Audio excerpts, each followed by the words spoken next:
C'est à cause de tous ces désirs pleins de convoitises, mauvais et impurs, que les gens suivent les modes mondaines.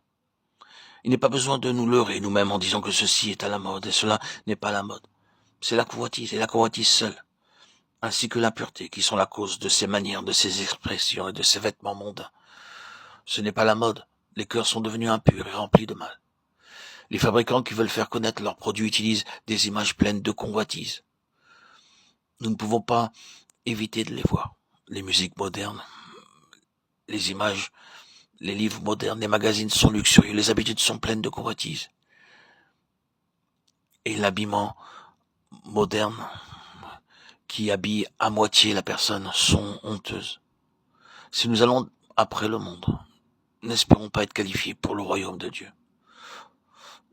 Nous serons séduits par les gens mondains, mais grâce soit rendue à Dieu pour la grâce qu'il nous a donnée de nous conserver sans souillure et de préserver nos vêtements de toute tache du monde, sinon nos pensées seraient souillées. Si nous allons après le monde, nous ne pouvons pas parler librement, ni rendre témoignage hardiment, ni nous concentrer sur la parole de Dieu.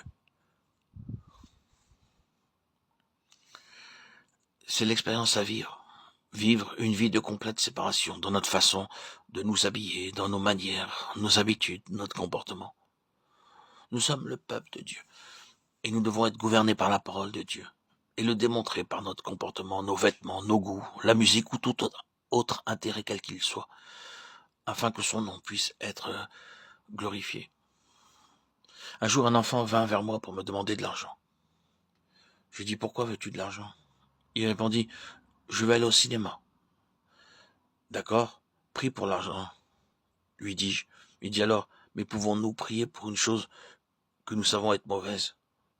Lorsque cet enfant commença à prier, il dit, ma langue ne remue pas.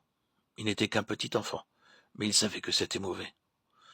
Pouvons-nous demander au Seigneur, Seigneur, est-ce que ton nom est glorifié par mon vêtement, par mon chapeau, par le fait que je vais au cinéma?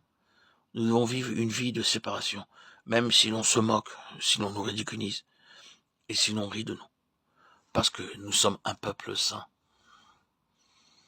et que nous devons refléter la gloire de Dieu pour nos vies. Nous devons vivre une vie de séparation et nous conserver purs de toute habitude, de tous parents, voisins et amis mondains.